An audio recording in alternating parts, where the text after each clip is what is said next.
Ulrich Zwingli, les 67 thèses réformatrices de 1523.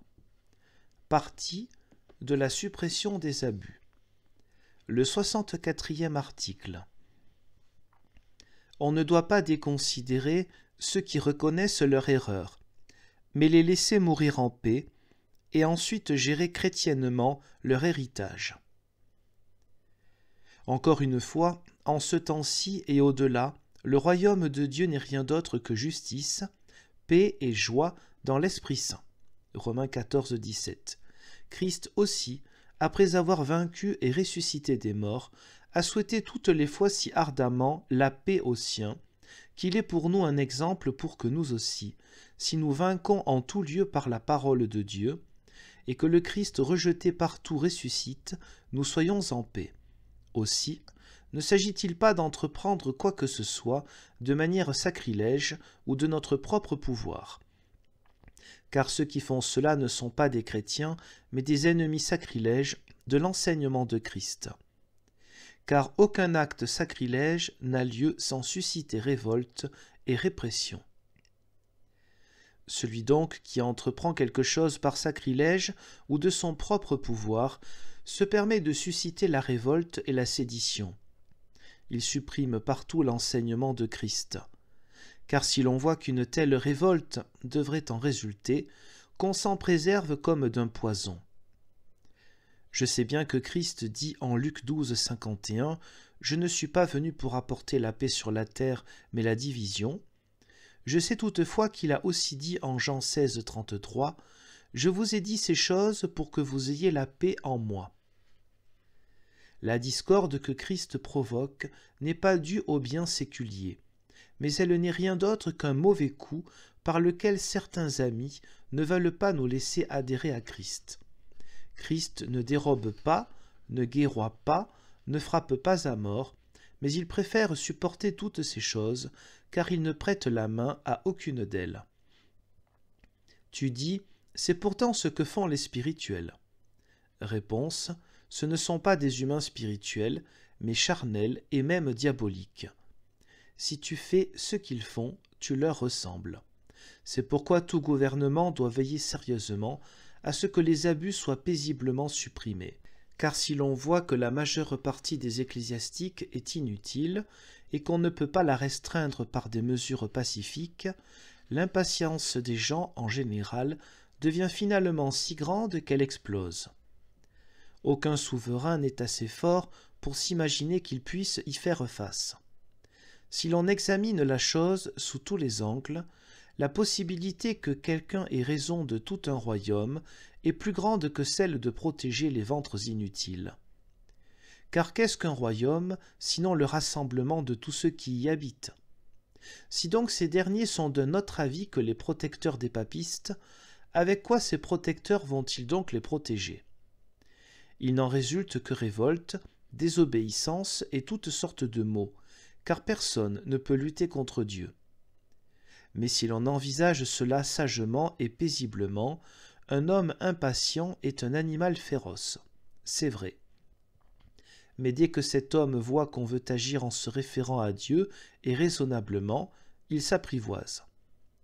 Si donc on voit que dans tous les chapitres, ordres et congrégations, certains des dits spirituels sont attentifs à la parole de Dieu, bien qu'elle leur soit défavorable quant au bien séculier, on doit admettre que ces spirituels-là enseignent la parole de Dieu fidèlement et sérieusement, exhortent à la paix et au calme, et une autorité doit alors envisager sérieusement de faire cesser les abus. Cela doit donc se passer calmement.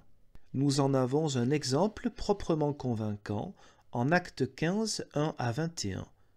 Lorsque quelques Juifs qui s'étaient convertis à Christ pensèrent qu'on devait maintenir non seulement les cérémonies de la loi, mais aussi la circoncision, Paul et Barnabas se sont opposés à eux et en ont aussi informé la communauté et les apôtres à Jérusalem. Après en avoir beaucoup parlé, ils ont été unanimes à penser qu'on ne devait pas manger de viande offerte aux idoles, ni manger ou verser du sang, ne pas manger de viande étouffée, ni être débauché. Ici, chacun voit bien que la communauté de Jérusalem n'a interdit certaines petites choses que pour abolir la circoncision, les sacrifices et d'autres grandes choses. Je qualifie de petit le fait de manger ce qui provient de sacrifices aux idoles, car Paul l'autorise pour autant que personne ne s'en scandalise, et que celui qui mange ne tienne ni aux sacrifices ni aux idoles. Référence à 1 Corinthiens 8, 1 à 8. Je qualifie de petit le fait de manger du sang, car c'était un interdit juif. Je qualifie de petit le fait de manger de la viande étouffée, car c'était aussi un interdit juif. Or, ces deux interdits ne furent jamais observés par ceux qui, venus du paganisme, se sont convertis à Christ. Mais ils ont été concédés aux Juifs par gain de paix. Aujourd'hui encore, on agit correctement et chrétiennement si l'on concède aux ecclésiastiques en question, par gain de paix, de les laisser mourir dans l'état où ils se trouvent, mais qu'on veille à ce que l'abus en question ne puisse plus se produire à l'avenir. Nous devons ici faire allusion au concile, car les papistes renvoient de ce passage, acte 15, 1 à 21, à leur concile. Or, ce passage est à tous égards contraire à leurs élucubrations. Premièrement, Pierre a dit à cet endroit que c'est tenter Dieu que de charger les chrétiens du joug des cérémonies. Deuxièmement, Jacques a parlé devant la communauté aussi librement que Paul. Troisièmement, Pierre ne concède rien aux œuvres, mais attribue tout à la grâce de Jésus-Christ et ne fait mention dans son discours ni au sacrifice aux idoles, ni de la consommation de sang, ni de viandes étouffées. Mais ce que Jacques mentionne est entièrement contre le pape. Car si Pierre avait eu parmi les chrétiens le pouvoir que lui prêtent les papistes, son avis aurait dû prévaloir. Il aurait même ordonné de le respecter. Mais il n'a pas eu le dessus. On voit donc bien qu'il n'a pas eu un tel pouvoir. Quatrièmement, les apôtres ne sont pas seuls à avoir donné de telles réponses comme le font actuellement les prélats, mais cela fut porté devant toute la communauté. Il s'ensuit que chaque paroisse peut régler elle-même les affaires qui se présentent et sont contraires à la parole de Dieu. Cinquièmement, la communauté de Jérusalem n'avait aucun ordre à donner aux autres communautés, et les 3 commandements n'étaient qu'un conseil amical et ne sont pas des commandements. Car ils ne disent pas « nous ordonnons », mais « si vous observez ces choses, vous agirez bien ». On voit bien à cela qu'ils n'ont recommandé ces choses que pour établir la paix entre les Juifs querelleurs et les païens, car ces choses ont complètement disparu. Parmi les chrétiens, on ne mange plus de viande sacrifiée aux idoles, car on ne leur sacrifie plus rien, mais on mange du sang et de la viande étouffée. Les savants juristes papistes parlent davantage des conciles que les crapauds dans un ruisseau. Qui pourrait convoquer un concile, qui en serait le président? Pourrait-il se tromper? Le monde entier devrait-il respecter ce qu'il décide? Son jugement devrait-il être tenu pour aussi définitif que l'Évangile? Etc. Et maintenant, en ce temps-ci, comme ils voient que la corde de leur violon lâche, ils crient « Qui aurait le droit d'abolir sans un concile? On va tenir un concile dans 1 an. » Réponse à la première question: qui vous a recommandé de tenir un concile pour vous-même sans les paroisses?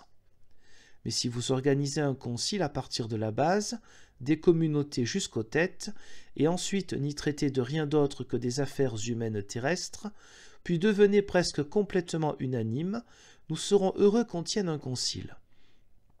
Mais que vos évêques arrogants se réunissent et décident contrairement à la parole de Dieu, comme ce fut souvent le cas, puis assujettissent la parole de Dieu à leurs désirs, Dieu ne le permettra pas.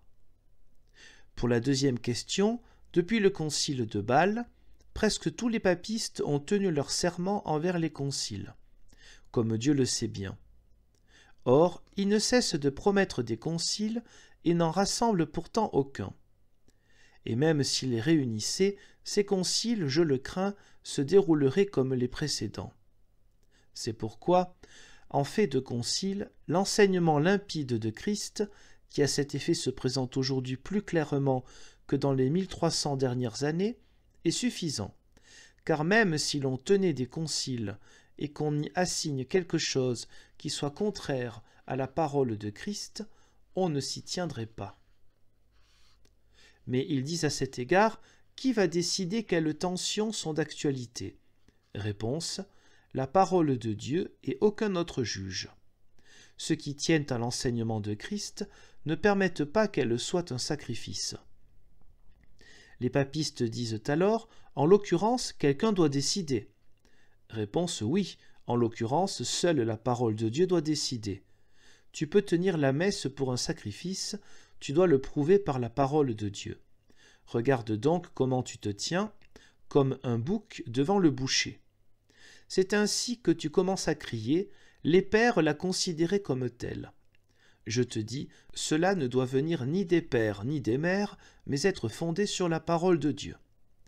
Donc, braves chrétiens, on n'a besoin d'aucun concile, mais seulement de la claire parole de Dieu. En elle, toutes choses deviennent limpides et claires. Car dès qu'on voudra lui faire violence, tous les fidèles serviteurs de Dieu tendront leurs muscles et la prêcheront librement à son allure et selon sa nature. Que Dieu ait pitié de ce que diront le pape, l'empereur, les évêques et les rois, car leur dernière méchanceté devient pire que la première. Ne voit-on pas comment la parole de Dieu domine et reste invaincue en tout lieu? En appeler au concile n'est rien d'autre que réclamer que la parole de Dieu soit de nouveau enfermée et constituée prisonnière du pouvoir des évêques. C'est pourquoi toute autorité doit délibérer pour elle-même avec Dieu en ce qui concerne la paix et le calme et restreindre correctement le nombre insensé d'ecclésiastiques. Puis disposer chrétiennement des fonds curiaux.